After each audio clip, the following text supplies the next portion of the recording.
What's up, guys? Welcome to another episode of Crush Live Call-ins post Super Bowl 2019. New England Patriots 2018 to 2019 world champions for the sixth time. I remember 2001 when they beat the Rams the first time, and I thought that I was in for more years of misery after the 80s, when one of my first sports memories was the Patriots losing to the 85 Chicago Bears, and then having Drew Bledsoe get injured. Who would have known that that could have been the best thing in the history of sports to possibly happen to a single franchise? So here we are, and it's post-Super Bowl, and I'm pretty excited. Won a couple of bets. Pretty good stuff. But it is the call-in show. That's what we're here for. I'm going to be monitoring the live chat, of course, and you can ask some questions over there. If you ever want to get on the show, you can email me ahead of time, bart@crushlivepoker.com, or you can PM me on Slack if you're a CLP member. I will always give priority to CLP members. So let's go to our first caller here. This is Rocky in the 626. What's going on, Rocky? Hey, Bart. How's it going, man? Good. So you got a hand for us? Oh, yeah, I have a hand. This was at the 5-5 at the Commerce. 5-5 at the Commerce. Let me tell you something about that little 5-5 game, Rocky, at the Commerce. I wouldn't be caught dead at the Commerce during the LAPC. Now, I never played 5-5 500 cap because they never had it when I was there. I was there when it opened the 510 in 2008, because before 2008, they had 510 400 cap. And that was the next game between the 2-5 200. And then they introduced 5-5 in like 2010, 2011. And it hurt the 510 quite a bit. But there was a golden period of time between 2008 to 2011 where the 510 was crazy. But it is an absolute zoo during the LAPC over there. It's just I just prefer other casinos. But we're dealing with a heavily capped game, 5-5 500 buy-in, right? Yes. Yeah. Okay. Yeah. So this hand was like from I think it was from like a week or two ago. I got stuck in like a pretty sticky situation. Is it okay if I start discussing the hand? Yeah, go ahead. Okay, yeah. So under the gun 1, this guy's a loose cannon. He's been raising like almost every single hand. He would like raise to 15, 20, and he would just randomly bet whatever flop, like 85, every single flop. So he just raises to 15. Under the gun, let's see right here. Under the gun 2 calls. Okay. And then cutoff calls, and we're on the button with pocket kings, king of spades, king of hearts. And how deep are you guys? I have about 670 remaining. Okay, so you're about my total is 670, like around 700. And the main villain in this hand is there's actually so we go to the there's a few villains. There's I three bet. Pocket kings, red kings? Yeah. Okay. One spade, 1 heart. Oh, 1 spade, 1 heart. Okay, so you 3-bet. Yeah, I 3-bet. I 3-bet to 65. 3-bet to 65. That's pretty small. So you get a UTG to 15, UTG 2 calls, cutoff calls, and you make it 65, which is pretty small. I mean, that's 4x, and there's a lot of dead callers there. I mean, listen, when I'm playing against very, very weak players, sometimes I'll do the opposite and size down to keep them in the pot. But even here, though, with 3 people, I think you're losing value. You can easily make this like 100. Maybe 100 might be a large, but maybe like 85 to 90 or something like that. Yeah. Okay. So a little bit. I guess I missed a little bit, about probably like $20 more than 85, 90. Okay. But yeah. So, I've been playing pretty tight. So everyone knows my image at the table, like, the tight player. And I get almost everyone freaking calls. I do 65 the small blind calls, but then the guy that I guess the only guy that folded was under the gun 1. He actually folded. So small blind cold calls, and then UTG calls. UTG 1 folds, and then UTG 2 calls, and then the cutoff calls. So the pot is around 275. All right. So you're up against three people. Is that right? Yeah. Four Okay. to the flop. Okay. Okay. Okay. Yep. And then the flop comes 10 of clubs, four of spades, five of clubs. 10 of clubs, four of spades, five of clubs. Yeah. Okay. It goes check, check, and then the cutoff bets 100. Hold on one second, And Chris. I'm trying. See, this is why I'm getting distracted by somebody in the chat who's supposed to be calling in. All right. So it's 10 of clubs, four of spades, five of clubs, right? yep. Okay. Yep. And then the cutoff bets 100. So it gets checked to the cutoff, Yeah. and now he bets 100 into you as the preflop raiser. Yes. Okay. So we make the call. Small blind makes the call, and under the gun 2 folds. So why didn't you just shove? I mean, actually, I remember looking at this hand because you emailed me this like last week or something like this. Yeah. So cutoff just bets 100. The pot's going to be 375. You've got, maybe like something like 600 left. I mean, see, obviously we don't know all the stack sizes. Do you remember how deep the cutoff was when he bet 100? Yeah. So I think he had around about 480 more. I would just, I gotta be honest with you, I would raise off here. I mean, I guess calling isn't that bad, but there's just no way you're not ahead. You could call. I mean, people are going to get priced in. I mean, he's actually not betting that large in relation to the size of the pot, 100 into 275. But if you've got 600 left, I might just make it like 300 or 400. I mean, it's really odd. This is the thing with this game because, like, he bets 1 into 375. If you call, the pot's 475. You have, like, I'm talking about after the call, you have like 500 left. Yeah. So a shove here would be like a pot size shove. I mean, the problem is that if you raise smaller to like 300, are you going to get away from it? Like if a club comes or some sort of draw comes in, do you see what I'm saying? Like it's like you make it 350, the guy calls. So I don't know. In general, in these games, I just play this spot pretty straightforward. The pot is rather large, and I don't really know how much extra value you're going to get by not raising. What were you thinking at the time? Yeah, I mean, he was leading into me, and I was thinking, he probably had, probably has 2 pairs or a set. But then now to think of it again, like, if he had a set, if he had pocket 5s, pocket 4s, or pocket 10s, like, he wouldn't bet into me, he would check those. And there aren't many, and there aren't many 2-pair combos really at all. I mean, maybe 4-5, but again, your 3-bet, you 3-bet really small, so. You didn't really have a whole lot of, you didn't end up having a whole lot of fold equity, but this is going to be a 10 or clubs like almost always.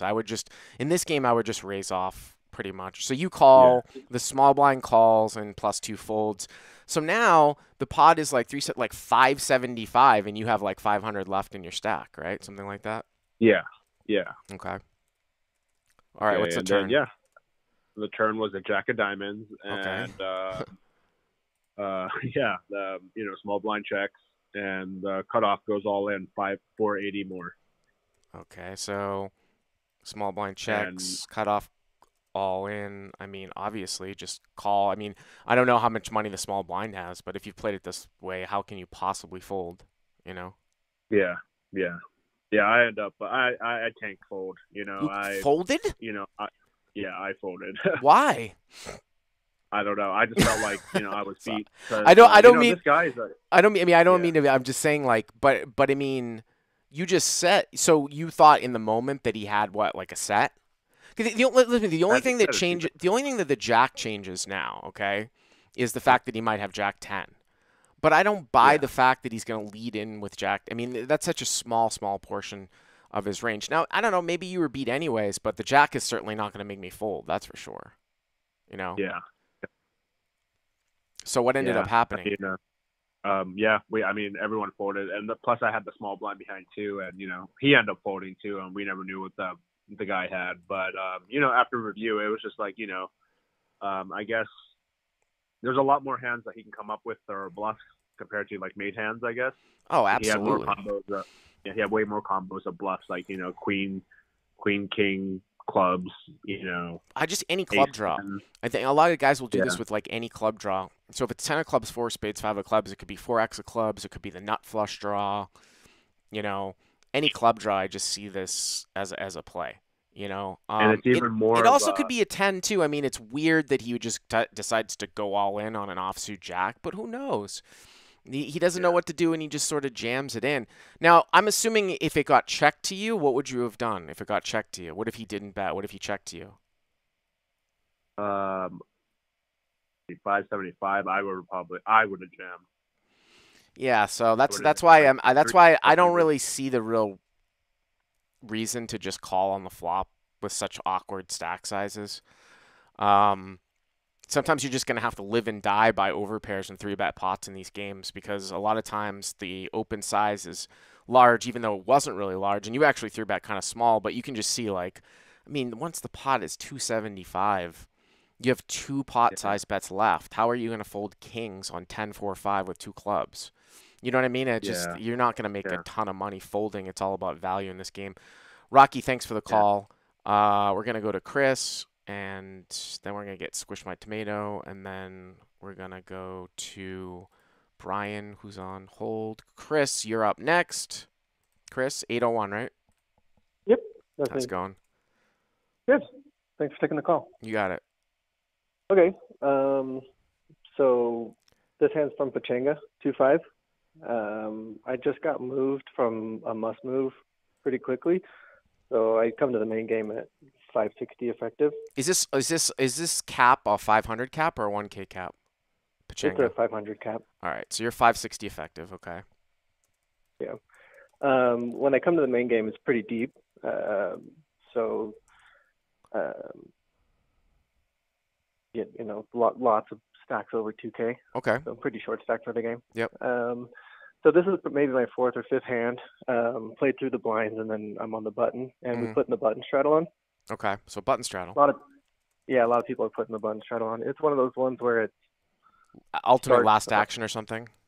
like starts under the gun and comes around and then skips the button and then goes Right. to the big blind and then comes back. I think they call that a Houston straddle. So it's not. So it doesn't start from the small blind. It actually starts from under the gun, and then you'll always have the last action, right? Even if people three bet in front of you or something like that, right?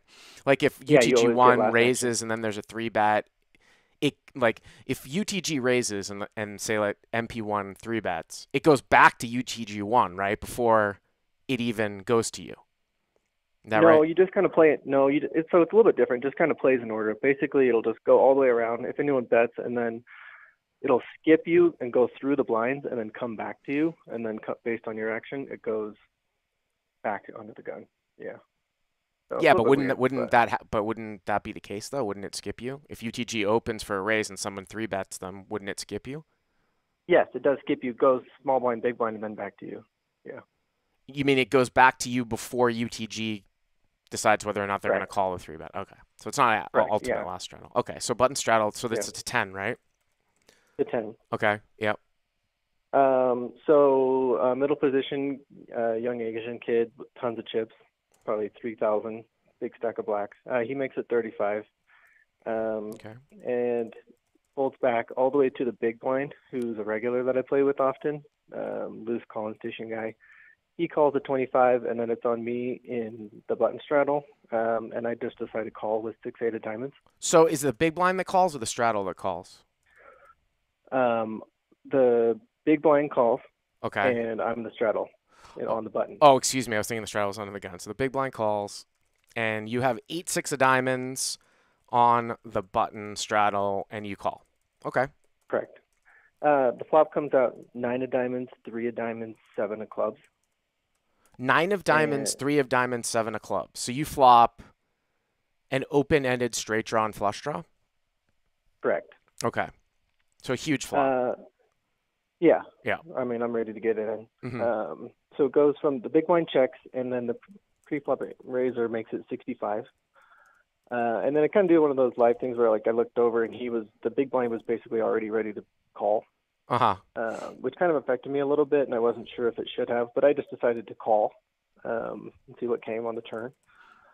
Well, And here's then the thing big about blind that, though. falls right away. That doesn't make a ton of sense to me because you want to promote It's a little bit of like a PLO concept. Like you want to promote the fact that you don't have the nut draw here. You know what I mean? Like you have 8 high diamonds, and to be honest with you, if the guy looked like he was going to call anyways, I think that sort of dissuades him from having like a lot of top pair hands. One of the things we've talked about quite a bit from a lot of the nature of these calls that have come in are people that get into situations where it's obvious that they're going to be up against a made hand and like another draw, and they have the nut draw. And in that particular spot, there's really no reason to drive out the other hand if the made hand is all in. You know, when you see like some sort of main pot, right? And then you're thinking about like building a side pot or something like that. But here you have an 8 high diamond draw. So, I mean, yeah, you've got a nut to the 5, you know, and if a 10 were to come, I mean, it's unlikely someone's got jack 8, but I would actually want to just drive. I would want to play this like fast. Because if you raise here, you could get the big blind off of some hand that he was going to overcall with, and the preflop raiser, it doesn't. He obviously could be c-betting air here, and you're going to be 50% against any overpair. The best thing that could happen is that if you get to raise like a hand like Queen Jack of Diamonds out behind you, right? With this specific hand, I would definitely raise, especially if I saw the guy calling behind me. You know? Yeah, and that was one of my questions too, because when I saw he was about to call that. And I realized it affected me after the hand where, like, you know, I was ready to basically raise, get it in. Right. Right. So you don't think that like, you don't think your raise would have affected whether or not the big blind was going to call? I think if I raised the big blind fold, you know, my take on him, because he's the guy I play with regularly, you know, and he's the guy that might call with any pair.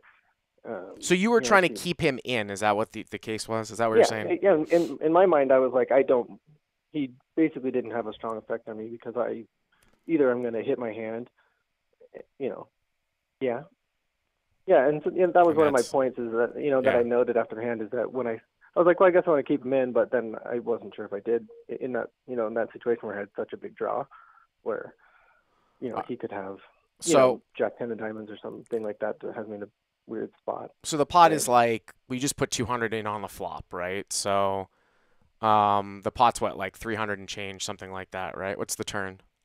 Yeah, so I have it down at 310. Okay. And then the turn comes, and the turn pairs the 3. Okay. And it doesn't bring in another flush draw. I'm going to put 3 of clubs, okay. And then so the big blind checks, and the preflop raiser now bets 125. And then at this point, I just was thinking to myself, I'm like, well, you know, even if worst case scenario now he has an overpair and he's more confident in it, thinking that he could now beat like a, you know, 9-7 type of hand. Mm-hmm. But in my mind, I was like, well, I felt like if I call again at that size, then I'm clearly on a draw, and am I even going to get paid if I hit? And yeah, but the thing is that, I mean, well, here's the thing. I mean, I would not fold here for a number of reasons, but this is sort of why you demonstrate that it becomes a much cleaner call when the pot's heads up and not multi-way, which is part of the reason why we talk about 3-betting in spots to gain position over the field and get it heads up. Now, you don't need to do that pre-flop because you have the ultimate last action of the button, and I wouldn't have 3-bet your hand, but it just goes to show you the theory behind it. Because, like, if you're heads up now and there is no other guy, you're a lot safer. It's like a lot cleaner call. But you just said that, well, I don't even know if I'm going to get paid. Your draw is so big, he's betting 125 into like a pot of 310. You don't even need to get paid. You still have the right equity, right? Unless you're dominated. Yeah, right. I wasn't actually, I wasn't in a position that I was thinking of folding. I was just basically in the decision of whether I should call the bet or if I'm just going to go with the hand. Oh, I thought you said you were going to fold. No. Oh, so, okay.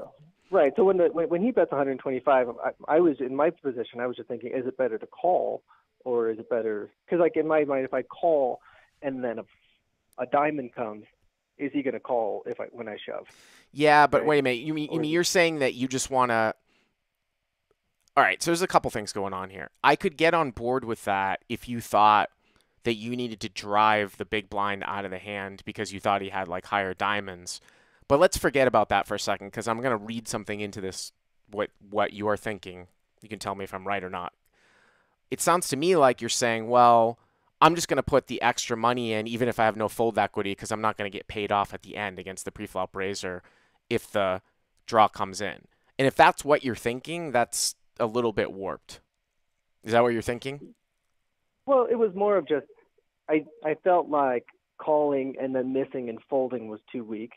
Why is that too And weak? The guy's pricing you in. You have the proper equity to call even without any implied odds behind. You know what I mean?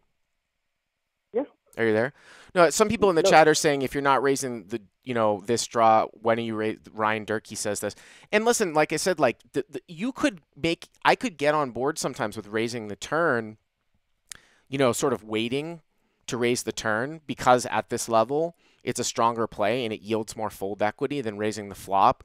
I don't think that's the case, though, on this particular turn card because if you're full, people at this level don't suddenly, like if you're slow playing a set on the flop, they're not going to jam a full house on the turn. But say, for example, like I'm trying to think of something that like might come, like say, a 6 were to come. Okay, so you pick up a pair with your open-ended straight draw and flush draw, and then you jam that, and it gets really hairy, for an overpair. I get that, but it sounds to me like that's not why you're raising. It doesn't sound to me like that's why you're thinking of raising here. You don't think it's going to yield fold equity, and I don't think it doesn't seem to me like it's going to yield a whole lot of fold equity. I mean, I guess it's possible if the preflop raiser, might be betting like twice with overcards because he thinks that that's a blank. But if you don't think that yeah. there's fold equity, then there's no reason Well, to raise to jam well, unless, like I said, eventually, you're trying to drive the guy out behind you. yeah. That was. I guess that's where I got mixed up is because in my brain I was like, well, I'm not going to fold, and if I'm not going to fold, I basically am I all in or am I calling, right? And Why then I can't didn't want to just why can't yeah you just call? I mean, you still even have some money left behind, right? You started at 565. I mean, you've got like 300 if you after the call, yeah right? yeah yeah. I mean if we just go through it, he ended up putting 125 in, and then I shoved for Okay. it was 335 more, um, and then the big line quickly folded, and then he tanked for a long time and ended up folding. So I mean I did win the hand, but I felt afterwards I was like when the 3 came I felt like it wasn't a good card to jam, but then I was just stuck in that weird spot where I was like what's the better play on the river Well, here's the essentially. thing. Here's the thing. I agree with you. The 3 is not a good card to jam. Normally, I would not jam here as a bluff. Now, if the guy is totally now, obviously, it ended up working out for you. So you ended up making the right play, but it sounds to me, and I'm trying to help you and work you through this, that it was for the wrong reason. You just have to take a step back and realize probably the better play here is to call. If you're gonna raise the turn, it's because you think it's going to yield fold equity and to try to possibly clean up and get a higher draw, excuse me, behind you off the hand. If that's your reasoning, I can get on board with it. I don't think this is the right run out for it. But there's absolutely no reason why you can't call, in a spot like this. But Chris, thanks for the call. I appreciate it a lot. All right, let's go to what do we got here? Huh. Well, we did have someone was supposed to be calling, but I guess we're gonna go to let's see. This is 610. You're up. 610. Hello. Brian? 610. Hello. Hey, Bart, can you hear me? Yes, yes. Hey, sorry, I had you on mute there. No worries, as no I worries. as I was taught to do. Yeah, well. Hey, so yeah, I've got a hand for you from this weekend at the Borgata, playing 2-5. As you know, it's $1,000 cap. Sure. I've been playing a short stack there just because I'm a new player at 2-5, and yeah. So for some of the Probably reasons played we with our discussed. buddy Dave from New Jersey. I know I haven't met him, so I don't know who he is, but I keep asking around. So hopefully I'll bump into him some point. Well, if you see base in his candle is basin crepe or something like that on YouTube. So if you see that, that's him. All right. BASE BASE and then C something. I don't know what it stands Okay. for, but yeah. All right, so 2-4, All right, 2-5 cool. Borgata, 1K cap. Yeah, so again, I'm playing a short stack. I do have the effective stack of 350 in this hand. Okay. And 350. so Okay. the hands. Yep. You can buy in for Yeah. 300. Is So it 300 to 1,000 or something like that? it's actually 200. I don't Oh, buy in wow. that short. Okay. I usually buy in for 5, and then if I get down to 3, I'll usually add a Oh, couple there's hundred. Dave. Dave Basin Credship. CRDSHP. That's Dave from New Jersey. One thing on that, I don't, people might look at this on the surface. I will endorse that approach. The thing that I have always said is that, profit poker playing is a lot of times a race to the $5 blind level. Now, I know there are certain areas like Vegas where the rake and the drop are different, where you can play a 1-2 game with a $500, cap and it's a time collection or some shit like that. In general, you want to play $5 blind where the drop is like $5 or $6 because the games below that, like for example in LA, like if you're playing 1-3-300, the drop's the same. It's like $6 or $7. So I would rather have somebody play and buy in like you do at 100 blinds at 2-5 than buy in or even buy in shorter, buying at 60 blinds at 2-5 and get accustomed and get used to the level of play and realize that it's not anything amazing. So you can get comfortable with the game. So. Yeah, so this is exactly it. And at the Borgata, I think they have the best rake structure in the country. It's a time game. It's $5 a half an hour. Yeah, that's pretty good. Yeah. How do you beat it? You can't beat it. Yeah, sure. So I'm in this hand, middle position limps, and then MP1 limps behind him, and then there's a recreational player like on the loose side, I think, in the hijack who raises to 25. Okay. So I'm on the button with 6-5 of spades. Okay. So I know I don't have the greatest stack size, but by the way, both middle position players are also Rex, and there's a few regulars. I don't know if they're pros, but there's a few really solid players at the table. But these three are not them. So I just decide to call.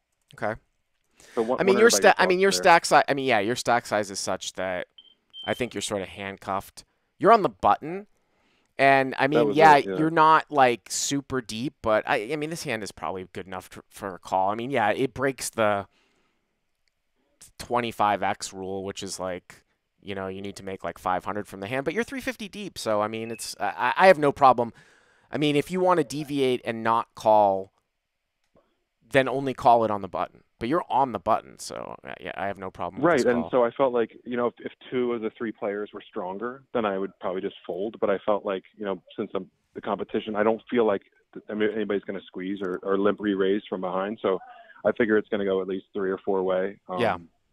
So for those same reasons you mentioned. Yeah. So pot's 100. Well, both limpers call. Okay. Both limpers do call. So we go 4 way. Pot's $100. Okay.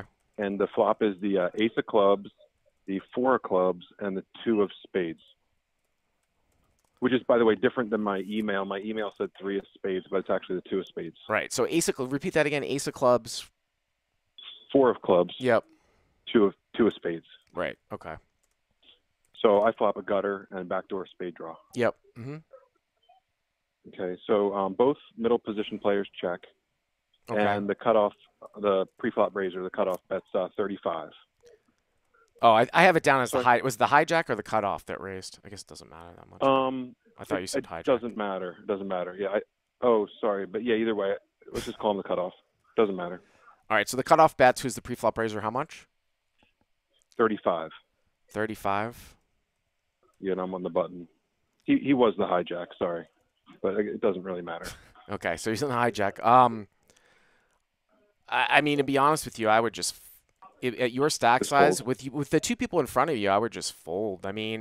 Those guys. Yeah, I know this is a sort of small bet size for this game, and I don't know what the other stack sizes were of the 2 limpers.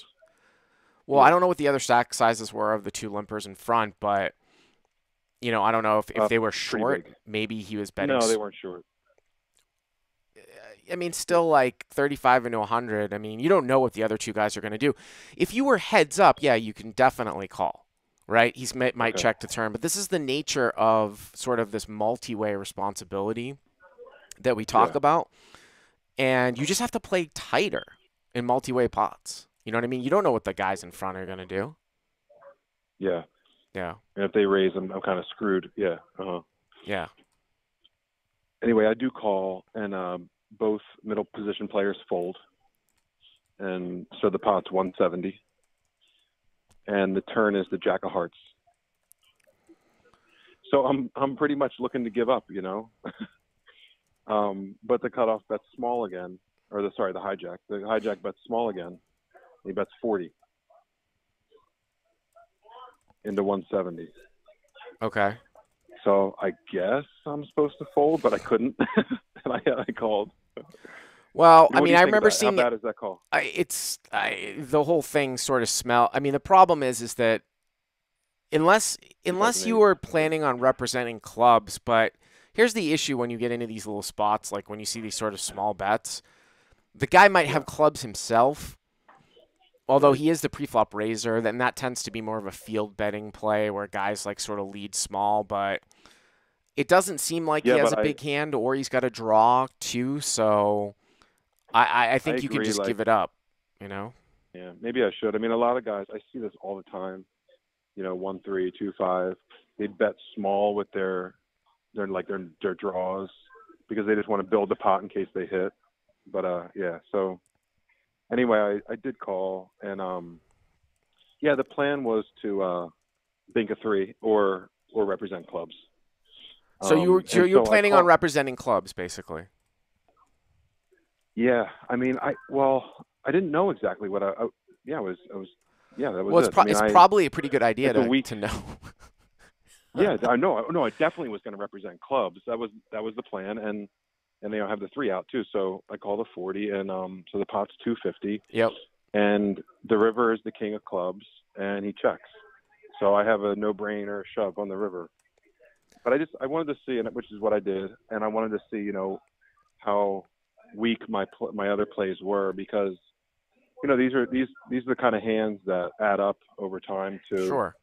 You know, these decisions matter. Yeah. So you have like a pot size bet left, right? You have 250. Yeah, The pot's 240. 250. Yeah. Yeah, exactly. I mean, again, I mean, I think the flop is probably the most glaring spot where you have to fold. I mean, the turn is just like to betting 25. I mean, betting 25% this guy on the turn into 170. I mean, you just have a gut shot. You have a 10% chance to hit. And I mean, here's the problem with just representing clubs is like, let's say the river's the king of clubs, and now the guy bets 60 on the river. Instead of checking, let's say he bets 60. Okay. Right. What do you do? Yeah. Because I see that line. Probably still just close my eyes and shove again. You're going to shove over the top of his bet at the end? I mean, you know what I'm saying? That's yeah, it's a tough spot. That's the I mean, that's sort of the because I don't think you're always going to get a maybe, guaranteed check here. Like the whole thing's kind of. No, I was shocked. No, I was shocked. I was going to give up, you know, but I said, geez, $40. He might have a weak hand. If clubs come, I can represent it, and sure enough, they did, and he checked. So I think the way the hand actually ran out, I think my play was pretty easy. But like you say, there's a lot of different scenarios that can happen even after the turn, and it just happened to be the right one that he checked, and I was able to shove. The problem was that he tank called with ace king. So I don't think he's ever folding. Yeah. So hero shoves, and V1 has ace king. Yeah, and that's the thing. Like, maybe he just doesn't know. Like, he doesn't know what to do. I'm not going to fold top 2, and he's just going to pay me off, even if I have clubs. Yeah, like he just doesn't. I mean, the sizing is sort of strange. You know, on the turn and on the flop, but he sort of induced you to call, and then, obviously try to bluff your stack off. So. Yeah, I think he played it pretty well. I think. I mean, maybe you should have probably bet a little bit more, but he did keep me in the hand. Yeah. Yeah. All right. Thanks for the call, man. Thank you, Bart. All right. So The next caller is going to be William Hung from American Idol. He's going to be with us in a couple of minutes. Squish My Tomato, our buddy Squish My Tomato, big bluffing guy, he was supposed to call in, and he never did. Unbelievable. By the way, I will be playing on Live at the Bike tomorrow during the ante game, and I will be commentating on Friday. So the new thing for me with Live at the Bike is I'm going to be playing on the shows about 3 times a month, mostly the ante game and possibly a Thursday. And I am commentating on February 8th on a Friday and February 15th. So you're going to see me commentating 2 times a month on a Friday show, which is actually more fun for me, to be honest with you, because at least I can give some analysis and lay back. I mean, even though the Tuesday and the Thursday shows are really entertaining, some people in the live chat get on me like, you're going to give analysis? And I'm like, the guy just called a 3-bet with Jack 3 suited cold in the small blind. Like, what analysis do you want me to give? You know, obviously they're mostly recreational players. And the thing that I learned early on that I was, and David and I will readily admit this, back in the day is like, we probably ripped the recreational players way too much when I was young and I was a prop. And in the first year, I wasn't even playing No Limit, so I didn't even know what I was talking about. But now that I have a lot of experience doing this, that is not the way to go about doing, obviously, poker commentary. William Hung, what's up, buddy? How you doing? Oh, hey, Bart. I'm doing good. How about you? Good. You got a hand for us? Oh, yes, I am ready. Yep. Okay, so this plan took place at the 2-5 Venetian, Las Vegas. Okay. The stacks are 1,000 effective. So have you made the move to Las Vegas, or are you still going back and forth whether you're going to move to? I'm still going back and forth. If I want the experience there, you know, it will be good for me to compare. So yeah, that's why I play over there for a couple of weeks. Yeah. Okay. So I'm from the hijack, and then I raised the ace of hearts, jack of diamonds to 20 free flop. Okay. Only the big blind calls. So with the pot, it heads up, and there's 47 in the pot. Okay, so there's 47 in the pot, and obviously the rake, we talked a little bit about that. It's much lower, right, in Las Vegas compared to LA. Yeah, it's like a staggering rake. So they took maybe like a few bucks. So I'm looking at something like 45. Okay. Into the flop. So you raise ace jack off in the hijack and the big blind calls. Okay. Yes. Yep. And the flop is king of clubs, 5 of clubs, 9 of spades. King of clubs, 5 of clubs, 9 of spades. Okay. The big blind check. Yep. I chose to go for a small sizing, 15, and then the big blind calls. So I remember seeing this texture when you wrote this in. Obviously, the smaller you choose to bet, the wider that you can bet for a number of different scenarios. But you are raising in late position here, hijack, and the big blind has a pretty wide range. And this board is going to be paired up or like gutted quite a bit just because of the nature of, like, look at the texture. It's king 9-5. Like what hands totally miss here? Do you see what I'm saying? I just look like I like to structure my c-bets sort of more thoughtfully with this kind of backdoor equity. Now, you do have a jack in your hand, which means you can just churn some broadways. But for example, like this bet would be better on a queen 5-9 board, you know what I'm saying, as opposed to a king 5-9 board, or with a club in your hand. I gotta be honest with you, I think I just checked this one back. This is just a pure whiff from you. Yeah, you have ace high. I don't know obviously the aggression level of your opponent, but I don't see us really getting a lot of folds. I can barely even invent a hand where you're gonna get, a lot of folds, something like that. That's a good point, because if the villain is a middle-aged white guy, I did not expect to get a lot of folds. But I was thinking that maybe I can get called by wars, like a jack 10, like a 7-8, or clubs. So I don't mind it. Yeah, I thought about checking too. All right, so you bet 15 and he calls. Okay. And but the turn was the king of hearts, and then big blind checks, and then now I definitely have to check. So we went check.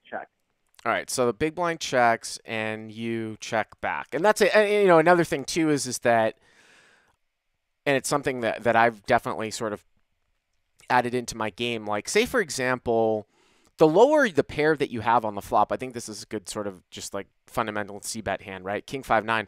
Say you raise with like 4-5 suited, 5-6 suited, 10-9 suited. You know, all of those hands. Back in the day, I used to check those hands, William, and now I just bet them for the smaller sizing. So anytime I have a pair, a lot of times it's going to be a bet because those hands need a lot of protection, right? And you can't really call bets. There aren't a whole lot of good turn cards.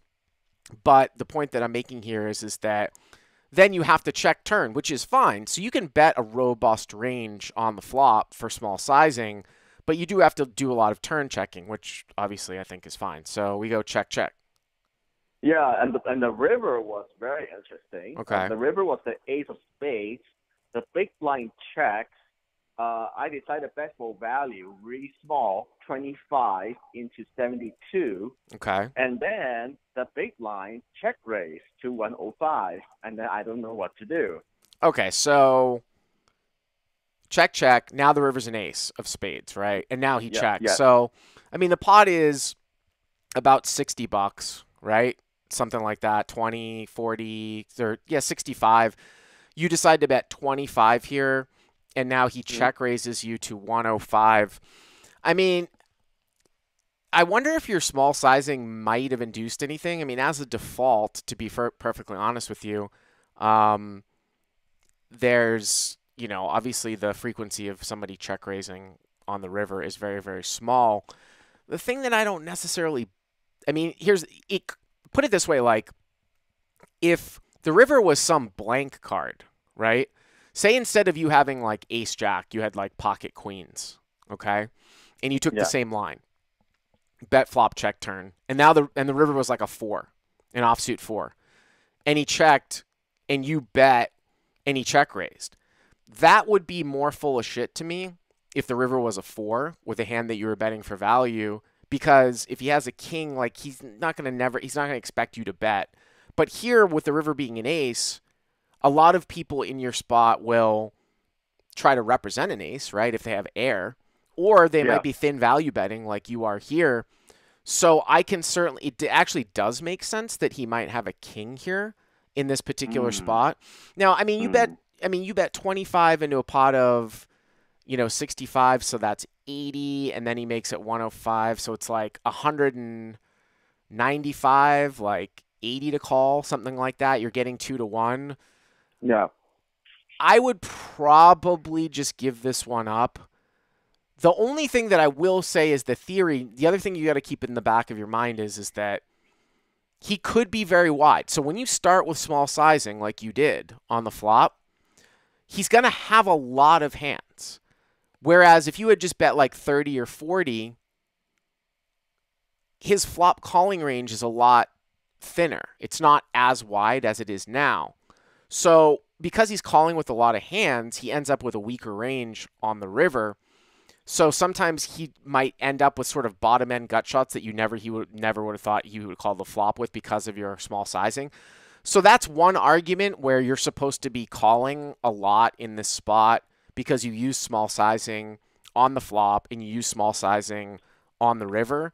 But as a live exploit, I would tend to default back to this looks like a lot like a king to me, and I don't know if this guy is check raising, an older white guy to try to get you off of basically a value bet ace. You know what I mean?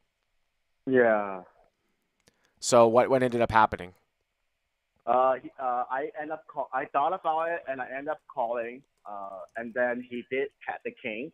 So king 7 of spades. King 7 of spades. Yeah. Yeah. I mean, I just think it's one of those things. Like I said, you will sometimes get a little bit. You'll sometimes get a little bit. You'll sort of level yourself because you use such small sizing. But then a lot of times you got to just default back to it's 5-5. They don't check raise on the river.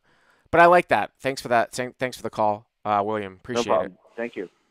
Speaking of leveling themselves at the 5-5 level, Squish My Tomato. You're up next.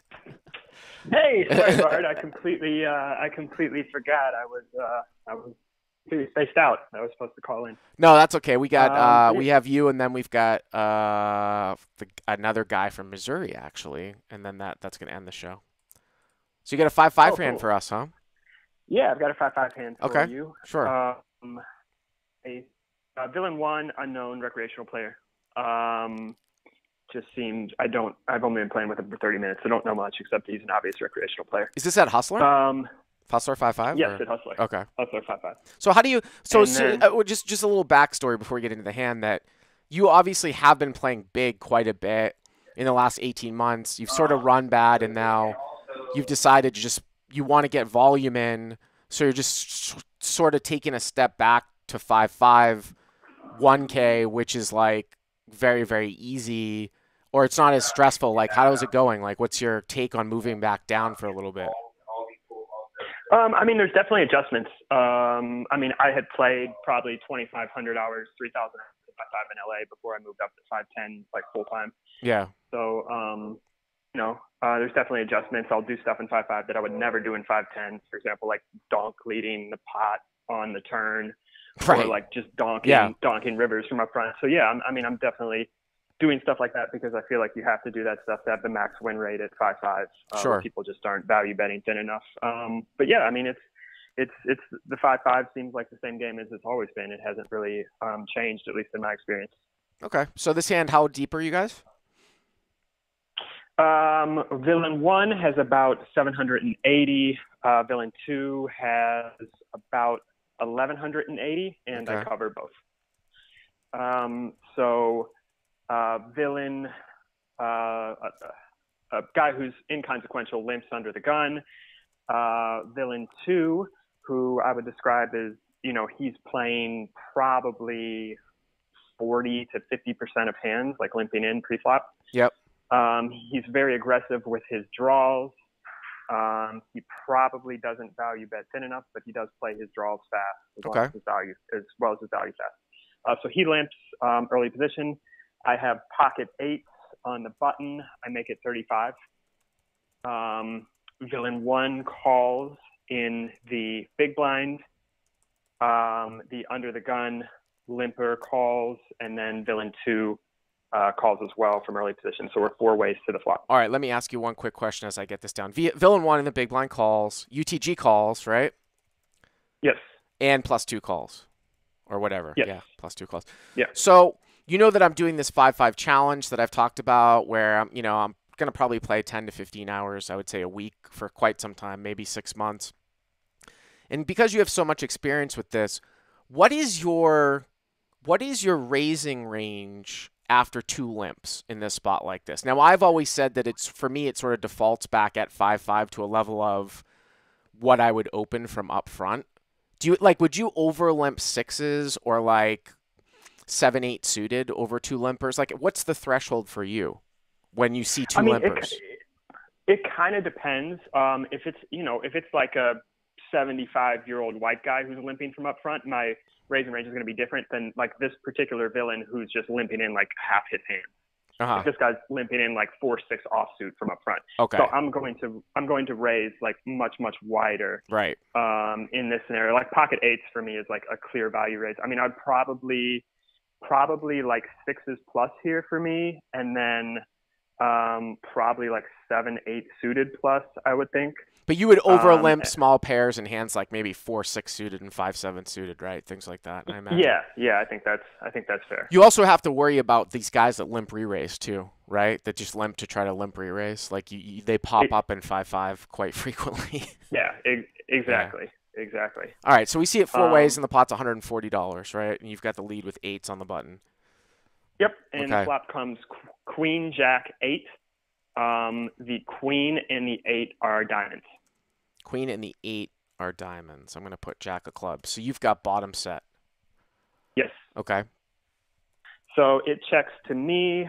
I just come out and bet 70 here, half pot, a little over half pot. The big blind calls. Yep. Under the gun folds, and now the villain 2 makes it 350. Well, that's interesting. Obviously, because, you know, villain 2, if he's playing, so then that's the other thing you got to figure out with some of these 5/5 guys is that, like, it goes limp, limp. This is a good hand because it goes limp, limp. And a lot of these guys actually have 9-10 off, like, in their range. When you have a guy that's playing a wide VPIP and you basically have a very strong hand on a straightening board like you do that's not a straight, they actually have a lot of straights, 9-10, also 2 queen-jack offsuit or queen-jack suited as a limp, which would be an overplay. They think that they've got the nuts on this spot. I'm throwing out pocket queens and pocket jacks. So you've got 9 combos of queen-jack, and then it's like, does he play 9-10 off? You know what I'm saying? Like, yeah, if I think he does play 9-10 off, but yeah. he also plays like queen 8 and jack 8 suited and queen jack offsuit and yeah. all the 2-pair combos. So right. like, so he actually has like jack 8 and queen 8 here too. Yes, yeah. I think so. At least the suited combos of those hands, 100%. So, and you are 1180 effective with him, right? Yes. I mean, obviously, it looks on the surface like this is just on the surface. It's like, yeah, well, you know, you're gonna call and sort of see what happens.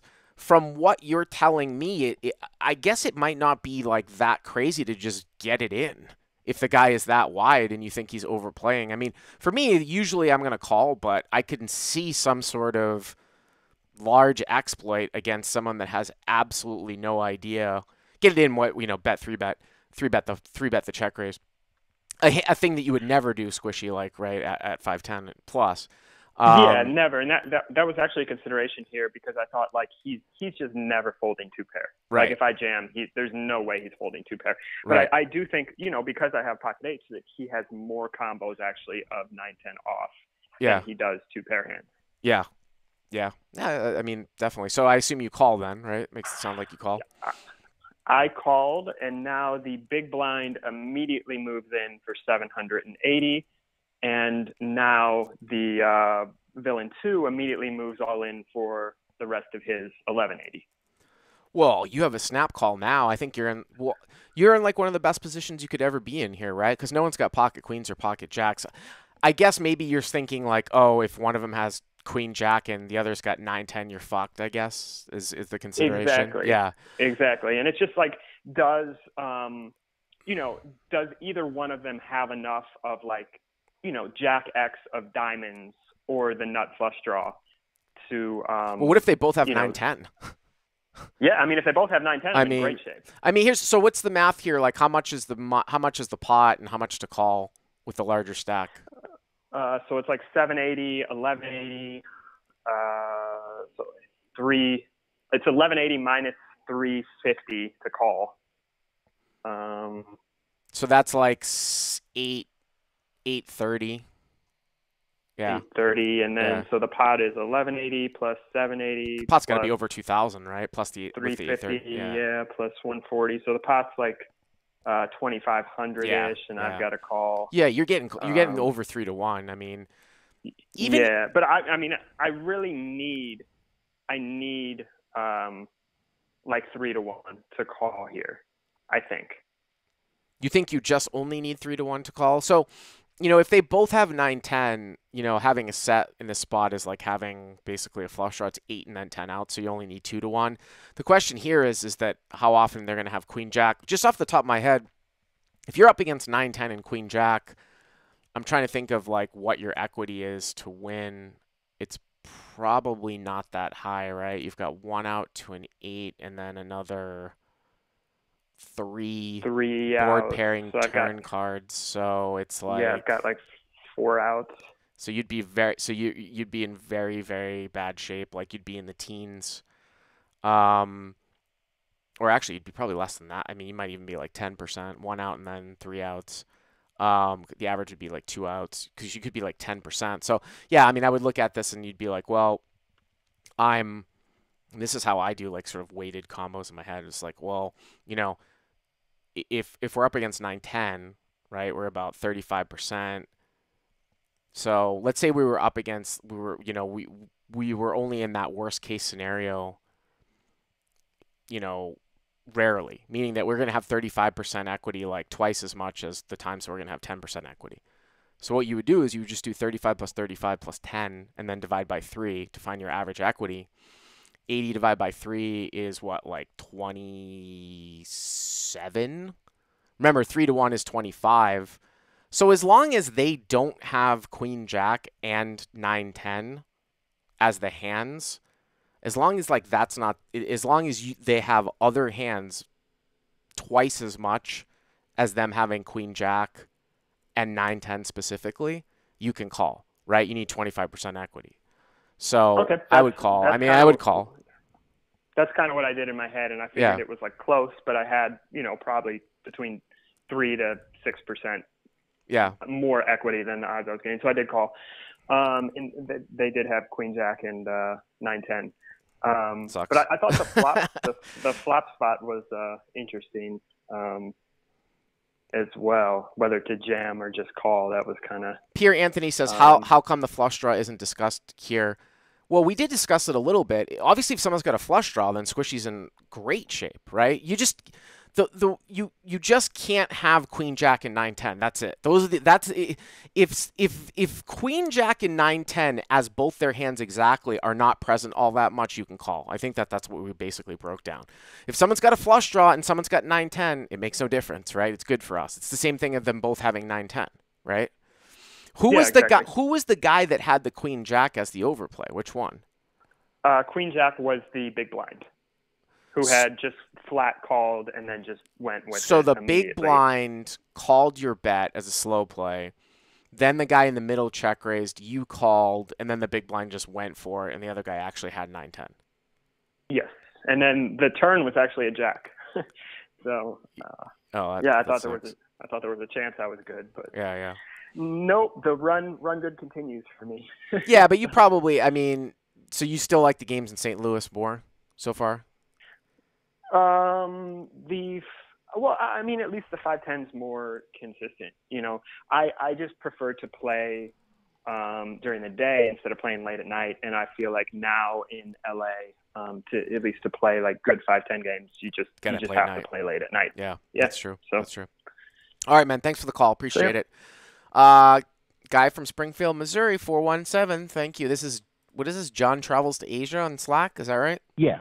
How's it going? Yeah, that's it. Hey, Bart. Hey, thanks for taking my call. You got it. Is this your first time calling in, or you have before? Yeah. Oh, cool. It's my first time. You and I did a session, a one-on-one session last summer. I was crushing 1-3 at the time, but so that's how we've talked in the past. We did a one-on-one session? Yeah, we did a one-on-one. I was telling you I was pretty much capped at 1-3, and I was thinking about making that jump to 2-5. Oh, you mean like we talked on the phone, you mean, or something, or Skype? Yeah. Oh, okay. For a one-on-one. Yep. Yeah. I do give some private lessons, but, I mean, here's the thing. And I might have told you this at the time, too. I get this question asked all the time, especially in L.A., and, like, there was a guy that asked me at 5'10", 20, that I was playing at Hollywood Park. I actually gave him my card, and he's like, do you give lessons? And I basically told the guy, no, I'm never going to give a guy a lesson who might be playing in my player pool. And the thing is that, like, for me, I think good one-on-one lessons are way, way under market value, meaning that nowadays, if someone were to say, oh, how much does an hour lesson cost with you? I wouldn't do it for, like, less than, like, $350 or maybe $400 an hour. If I were to quote somebody that price, they would laugh, right? Because there are people that are doing it for $175 or $200. So I just tell people I don't do it. You know what I mean? I direct them to the site, and I direct them to the website, right? Because it's going to be, and then if they're not a part of the website, they can learn 75% of the stuff that I'm going to tell them in the lesson anyways, right? So I just direct them to the website. But if you really have a really good teacher, I don't understand how good players like do lessons for like $175 an hour. If they're making $100 an hour, it doesn't make any sense. That especially if people are in their player pool. But anyways, I digress. Yeah, it's burning money, in my opinion. Yeah. Burning money for the player, you mean? For the guy who's giving the lesson? The guy giving the lessons. Why would you go that cheap? Right. Exactly. All right, we got a hand. For this hand, I'm at MGM National Harbor. That's my home casino. Yep. And it's a Saturday drunk night, like 1 a.m. Most of the people have about $800 to $1,500 on the table. Where is this again? I'm sorry. Where is it? Sure. MGM, National Harbor in Maryland. Okay. All right. So we got our good old friend Jesse the Suit plays over there. I don't know if you ever see a guy with a bow tie. Yeah. Yeah, I know who he is. Okay. I don't believe talk, but I definitely know him. Yeah. Okay, cool. So this is a straddle pot. Low jack raises 20. So this is 2-5-10, right? 2-5-10? No, this is 1-3. Oh, okay. So it's 1-3-6. Yeah. But the stacks are deep. The stacks are deep. Yeah, it's typical MGM at about 1 a.m. on a Saturday. People are double, tripling up, and I jump on the table. So the low jack raises to 20. This guy, my impression was he probably plays a lot of poker. It seems like he knows what he's doing. However, he's been hit 2 times on coolers, and I can tell he's getting a little more frustrated and opening up his range quite a bit. Yeah. The cutoff calls for 20. Okay. This guy is a self-described blackjack king. He's playing basically calling any kind of raise. That means king 2 offsuit, king 3 suited. Queen Sounds like 9. a guy you want to play with if he's a self-described blackjack king. Yeah. He's holding his cards up in the air, to read them. Yeah. Dealers yelling at him to put his cards down. Yeah. So most of the night I've been isolating him. So that plays a part because I think the low jack's been paying attention to that and getting frustrated. I just keep isolating and taking small pots from this guy. Mm-hmm. So this guy calls, and then I'm in the button with 5-4 diamonds. So I'm saying a couple things here. One is I'm looking to my blinds, and they're very weak tight. However, I changed it up recently. I used to would flat more often, but I'm now worried more going this deep that I'm going to get overflushed. That I think there's more value raising here and squeezing than letting 2 more people in with 5-4. Because if flush draw comes on, how excited am I with that? Well, how deep are you guys? How deep are you guys again? Yeah, I'm very deep. The initial raiser is 820. Okay. The maniac is like 850, and I have like 1600. So, all right. So they're it's like 150 big blinds, sort of with the straddle, but it seems like the raise size is small because probably people have been raising in 20 anyways. I mean, here's the thing, like... That's it exactly. Yeah, I mean, here's the thing, like, you're on the button, so a lot of times the squeeze factor is to gain position over the field, I think is what it is. Like 4-5 of diamonds, if you were, say, like, even in the cutoff or, maybe you're in mid-position, to have somebody call behind you and then you be in the middle with that hand is just a very daunting task, and the value of your hand really does go down. I mean, I can get on board with squeezing I'd seen your email sort of as a kind of a bottom part of a linear approach, right, to 3-betting. Yeah. I'm not overly concerned with some of the things that you just said, though, about, like, being overflushed and things like that. Like, I mean, how often are you you're 150 big blinds deep. If you're overflushed, you're overflushed. That's not that deep. You know what I mean? I mean, it might look that deep because of the fact that it's a lot of money, but are you guys playing a straddle pot every hand or just selected straddle pots? Yeah, good point. It's selective. And when you bring it up, I think at the time I wasn't factoring in the straddle so much. Right. I was thinking, okay, I'm playing a 1-3 and the effect is 820, so it's right. No, and I understand that too, and because I've all often said that people don't play. They're not like the one. The hand before it's not straddled, right? And he's 850 deep, so he's almost 300 blinds deep, right? And then the next hand he's straddled. He's not thinking, oh, I have 150 big blinds now. Like he's not going to get it in with what you would think of like 150 big blind range. It's still super deep, but I still don't think I 3-bet there to. Okay. I still, because you're going to be in position through everyone. Do you see what I'm saying? You're going to be positioned from everyone. So I don't think that I need to 3-bet that to drive out. If that was the case, then no one would ever play any mid-suited connectors, right? You know what I mean? Like, well, I guess my thought was if I can get heads up with this guy, he seems very risk averse after those 2 coolers. Yeah. And I thought if I go heads up with him, there's a lot of value in being able to represent a lot of different cards. I think I can get his heads up with him. Yeah, I mean, listen, like I said, I can get on board with like squeezing the dead money. And if you think the low jack is going to fold out and the cutoff's going to call wide and you can just bet him off, yeah, I mean, I can get on board with that. And obviously, I like the playability of the hand instead of doing it with like king 3 suited like some idiots do, or that the old school. You know what I mean? Like, especially if you know the guy's going to call. So sounds to me like you 3-bet. If the stacks are deeper, does it change if the stacks are, let's say, 1,200 effective? If the stacks are deeper, you're supposed to do more 3-betting in position and less 3-betting out of position. Okay. So if I was deeper, maybe we'd be more on board on that. Okay, fair enough. So the blind fold, the straddler fold, it's just me and the low jack. But is the low jack the guy that you wanted to get, or was it the cutoff that was the loose guy? Well, the low jack's the one I want to play with. I've seen the maniac fold to every 3-bet possible. Oh, okay. So the maniac's out. All right. He's so never called a 3-bet. He would say in his drunken voice, "Bet too big." So I kind of had a feeling he was going to fold. So okay. So your heads up. And this is where I think I might be spewing. Yeah, go ahead. I'm sorry, Bart. No, I'm saying so you're just heads up. So what's the flop? Yeah. So the flop is ace of clubs, 9 of hearts, 6 of spades. Okay. So I'm like, okay, well, not much of a connection. I got that back door with the 6, but and maybe I can represent some hands. 9-8, 7-8. I mean, I would definitely bet. I would definitely bet for sure. Yeah. But here's where it got weird for me, and that's where it was interesting. Is the low jack comes out and bets $50 into the $200 pot. So out of flow, he bets $50. You 3-bet to 85. Is that right? Yeah. Okay. I just want to make sure I get this. The pot's about like 200. Okay. Yeah, $200, and he bets $50 into me. And it was just such a weird bet. Like I would think he would think I would bet an ace. So why would if he has a big hand, why is he betting into me? That is strange because there's no front door flush draw, right? There's no front door flush draw. Right. Yeah. It's rainbow. Yeah. Yeah. So. And here's where I don't know if I'm donking, right? I mean, if I'm burning money, but I decided to call because I don't think he has an ace. I think he's more likely to have maybe an upper pocket pair.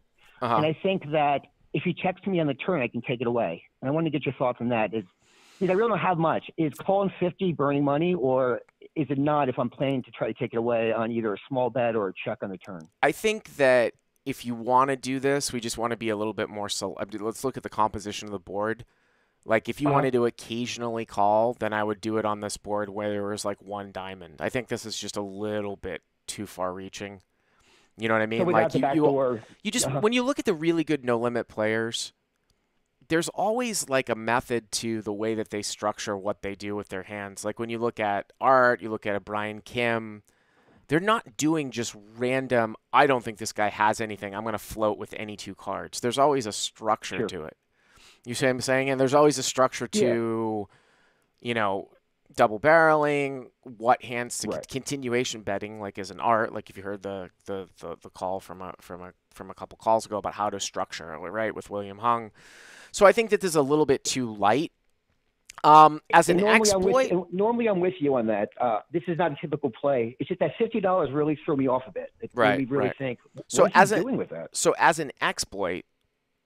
I can tell you that I would probably rather raise the flop than call because I used to see this stuff back at Commerce 510. And if you raise the flop, right away, usually what's going to happen is that the only thing that's going to continue on is an ace. And yeah, if you just call and he checks to you, there's no guarantee that he's necessarily going to fold. So you might have to go bet. So you might raise the flop here and then make a double barrel basically when you pick up equity. And this is where like that structuring comes in. So you would have like 3 to a straight. So maybe you raise the flop with 4 or 5 of diamonds with like when the board comes out, ace of clubs, 9 of hearts, 6 of diamonds, something like that. And then there's a lot of cards that you can double barrel. So you're not going to blindly double barrel. You're shaping the hand, right? Because there's going to be immediate fold equity right then and there. So X% of the time he's going to call.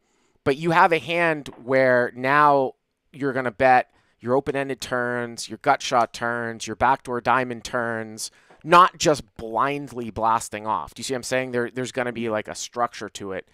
Now, people are on the same page on that. Oh, I'm sorry. Go ahead. People will come back and they'll be like, "Whoa, what are you representing?" Well, first of all, of course you could raise this flop. That's what I was about to say. That's what I'm considering is what is he going to think I'm doing there? Yeah, but you 3-bet pre-flop, right? Why can't you have? I did. Ace-king, why can't you have pocket aces? First of all, I would absolutely raise this flop with ace-king. Unless I thought the guy was an unbelievable drooler, I would just do it less. I would just do it a little bit more. I would exploitatively go a little bit smaller. It would just be for pure value. All right, so you call. Yeah, so I call. The turn is a 4 of hearts. Okay. So now I hit bottom pair. Right. He checks, and again, I'm just thinking he doesn't have the ace. So I bet $200. Now I have a pair. I was considering maybe I'd check it back. No, I don't think you should check it back. I think you have to go bet. I don't think it's the thing I'm ahead of. You're gonna have to go so bet. I bet 200. Yeah, you're gonna have to go bet, and then probably. But that's what I'm saying though. You have to ask yourself, am I the type of player that's actually gonna go bet here, or am I just gonna shut it down? Because if you told yourself on the flop that you were floating to take it away by going bet, but then when he calls the turn, you get scared and you're like, oh, this guy actually has an ace. He's never going to fold. I'm going to check. Then I don't like the play. Do you see what I'm saying? I don't like the whole – and that's what – a lot of times people will get caught in the middle. So that's why that's fair. If I had the right structured hand, I might raise the flop instead of calling to go bet on turn and on river. It depends on the player. So you bet 200. Yeah, and he folded. But the point you brought up is I went in – as bet. There was a lot of turn and a lot of river cards. I was going to do it because again, I thought unless he has a monster, he's just. When I bet to 200, I'm basically telling him, look, I'm going with this. I think he's the kind of player that wasn't going to. He didn't want to lose any more of his stack. It was what the impression I got. But yeah, your point about raising the flop and stuff are good. I didn't consider that, to be honest. I was thinking maybe I was out. Maybe I was trying to get fancy. I thought, okay, well, I want him to think that. I'm just floating with some type of straight draw in the middle. Maybe I raised with 6-7 or 7-8 or something. It came down to I didn't think he had the ace, and I didn't think he was going to be able to risk his stack with it. That might have been kind of suicidal. I gotta bring this Volcano High in the live chat says, Bart, I can hear the East Coast in this dude. That's a tell in itself. Thanks for the call. Fair enough. Thanks for the call. Yes. That's going to wrap it up for us, guys. So, of course, we'll be back next week, February 11th. And then, actually, I think it's the 18th, I want to say. We actually need to change the show to a different date because I'm playing in one tournament, the 1K at the LAPC. I'm definitely taking a step back from a lot of tournaments this year. I'm only going to play in a few at the World Series and a few at the LAPC, but that one is one of them. Let me just take a look here. I think it's on the 18th. Let me bring it up. I'm going to be playing in, it is 1K on Monday 18th. So we'll have to switch the show to Sunday. But now that football season's over, it's all good anyways. But thank you guys for joining me. Thanks for keeping it real in the chat. And we'll see you next time. Bye-bye.